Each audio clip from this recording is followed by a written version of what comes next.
Okay guys, so today's vlog is going to be a little bit different.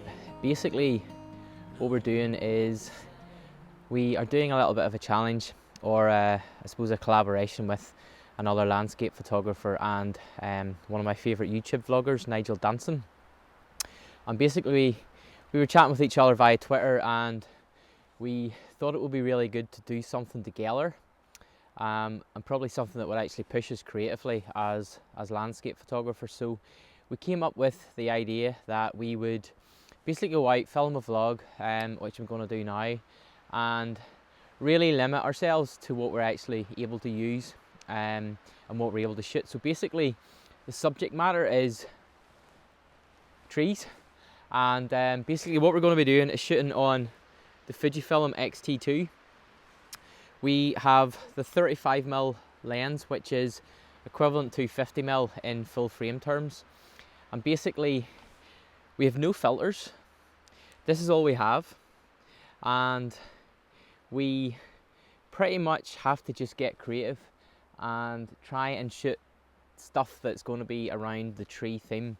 The only thing is, we can only actually fire off 24 exposures.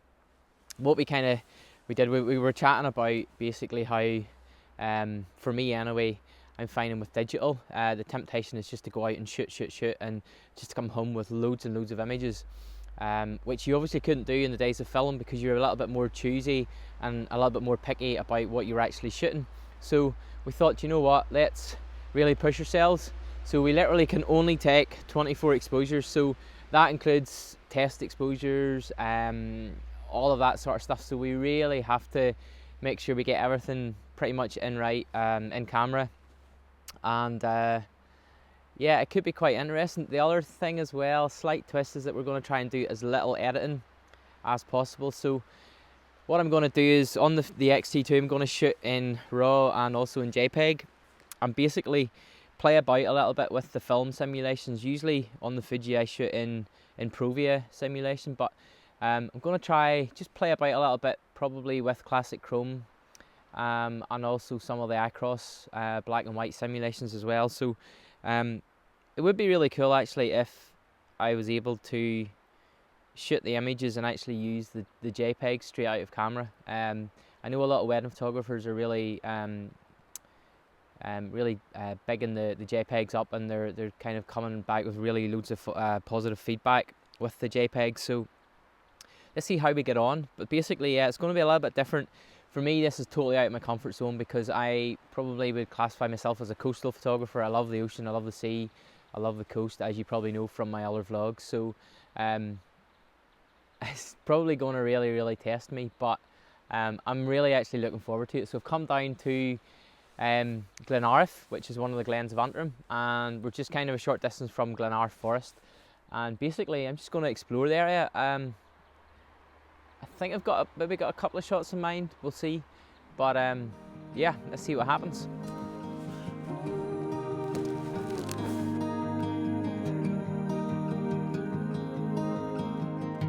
With your hand on your heart, please tell me which way to go, 'cause I sure don't know.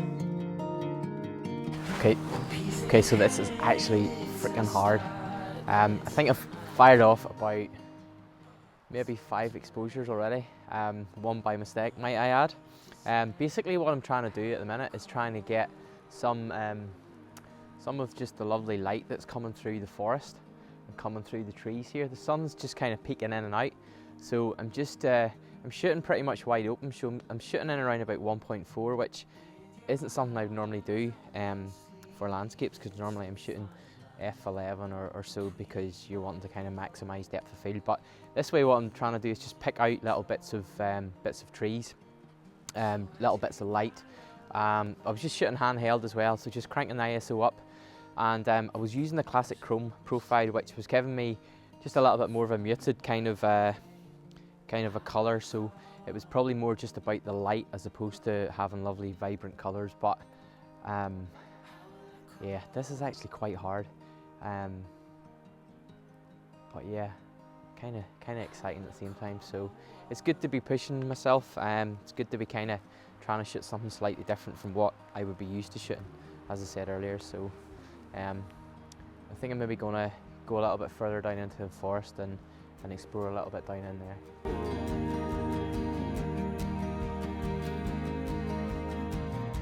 I can't sleep, but I'm hardly awake. A limbo dance, such a fine romance. So I've moved across into Glenara Forest itself, and basically what I'm going to try and do is shoot something different now. I'm going to be looking for autumn colours and probably try and look for layers. And what I kind of mean by layers is looking for kind of depth to the image. So what I'm going to try and do is use colours, so use maybe yellow trees, white bare trees, and obviously then green ones, and kind of layer it up so that it adds a little bit of something to the image. So that's the plan. I'm just taking a little walk along this way just to see what I can find. So I've decided to head back up into the forest. I'm really struggling here just to get a shot with the 50mm that is kind of going to give separation to what I'm focusing on the tree I'm focusing on. So I decided to ditch the big tripod because really I'm pretty much shooting everything. I think everything I've shot so far has been handheld, so it's just kind of adding extra weight to carry about. So just have the little travel one here, which will be going on this camera here to do some more of the filming. So yeah, I think I'm going to go in and try and maybe pick some detail shots out, because I am really struggling big time. This is just so, finding this so difficult. So, okay, we'll head inside and see how we get on.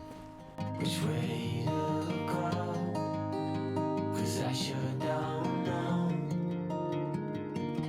One piece in hand is a star. Oh man, this is a complete bust for me. I am so struggling, this is not even funny.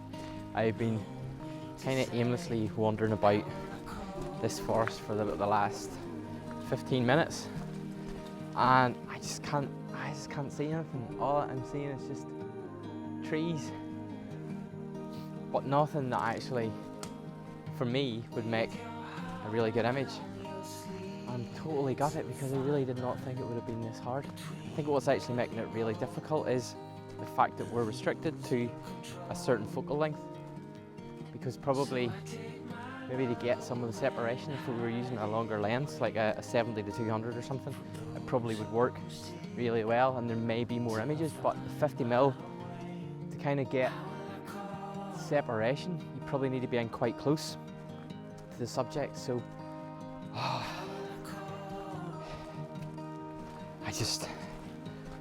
this is not good. This is not good. I have a feeling, I think I've taken 6 images, and I actually have a feeling that that might be all I'm going to take, because I am really struggling. And here I was worrying that I would be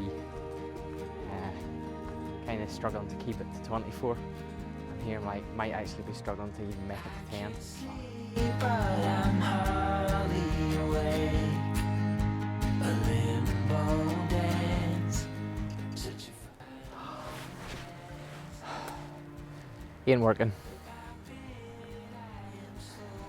And to make matters worse, I have actually taken a picture by mistake of half my foot on the ground with 2 leaves, and it's underexposed.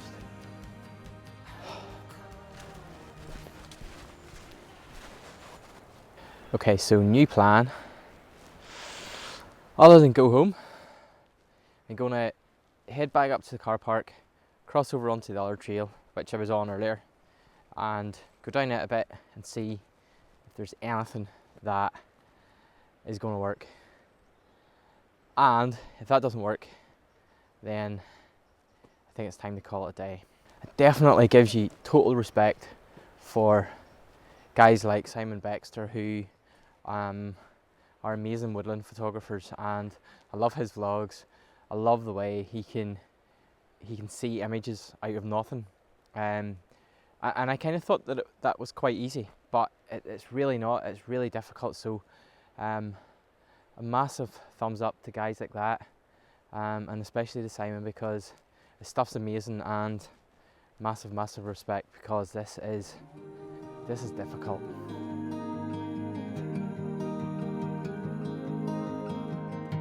With your heart on your sleeve, it's a fine line between letting go and losing control.